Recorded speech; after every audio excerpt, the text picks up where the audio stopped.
Voilà, nouvelle vidéo pour faire suite à celle que j'ai faite à l'occasion de la Toussaint. En fait, je voulais continuer en disant que quand vous êtes plongé dans le coma, euh, vos sens sont anesthésiés, c'est comme si vous étiez plongé dans un état de mort temporaire. Et justement, j'ai une question par rapport à ça que je dirai à la fin de la vidéo. Mais je vais d'abord commencer par parler du temps. D'ailleurs, je voulais faire toute une vidéo sur ça, mais je vais en parler maintenant. Sur le temps subjectif et le temps objectif.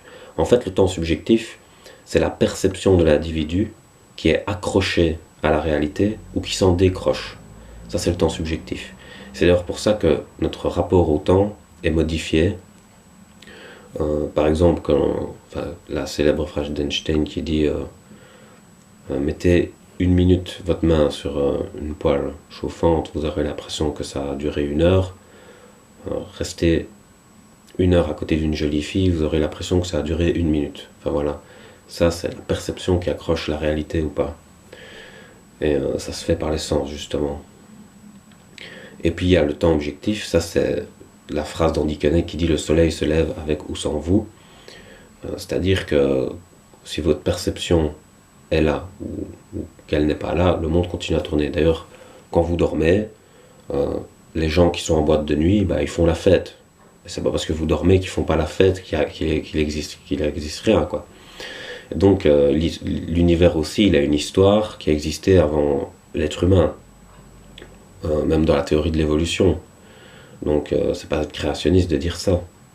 Ça fait partie de la théorie de l'évolution. L'être humain est arrivé par après.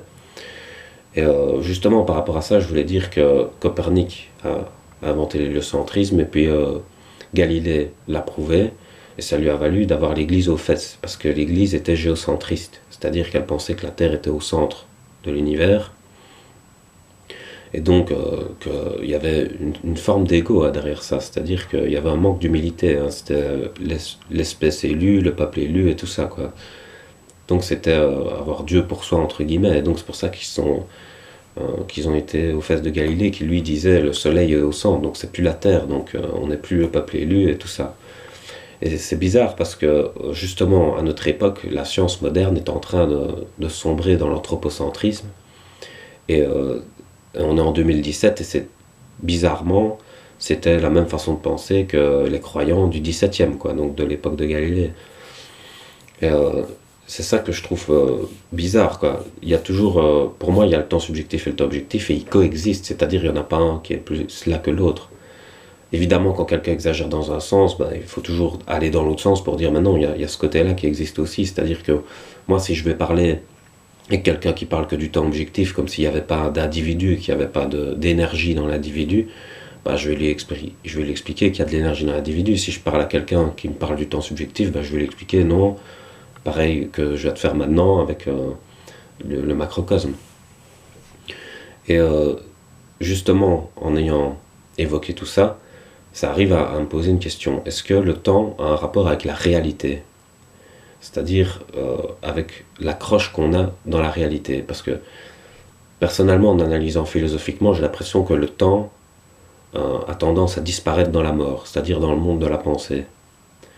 Parce on est libre et sans limite dans la pensée, et le temps a l'air d'y disparaître. D'ailleurs, quand quelqu'un est dans la réalité et qui va faire 8 heures avec ses sens stimulés, euh, une personne qui sera dans un sommeil, elle va aller dormir, elle va se réveiller, alors elle a eu l'impression qu'il s'est passé 5 minutes. Alors qu'en fait, il s'est passé 8 heures dans la réalité. C'est-à-dire que la déconnexion de la réalité change le temps, change le rapport qu'on a au temps. Alors, puisque la mort serait un état encore plus accentué que celui du sommeil, est-ce que le temps ne disparaîtrait pas entièrement, en fait, dans la mort? C'est cette question-là que je me pose. Et si le temps disparaît entièrement dans la mort, est-ce que une personne morte ne le voit déjà pas tous à côté d'elle? C'est-à-dire qu'on meurt tous en même temps, en fait, sans le savoir. Par exemple, une personne meurt, mais comme le temps s'accélère et qui n'a plus de consistance, bah, tout le temps qui va se passer ici sur Terre, c'est-à-dire 80 ans, 1000 ans, 10 000 ans, 1 million d'années, eh ben, ça va passer en une seconde pour la personne qui est morte. Donc toute cette réalité-là euh, disparaît et va se regrouper en même temps dans le temps de la mort. Enfin, c'est une question que je me posais, voilà, si ça peut vous faire réagir, si vous avez envie voilà, de parler de ça et tout, moi je suis ouvert. Donc voilà, je vais vous laisser sur ça, bonne soirée.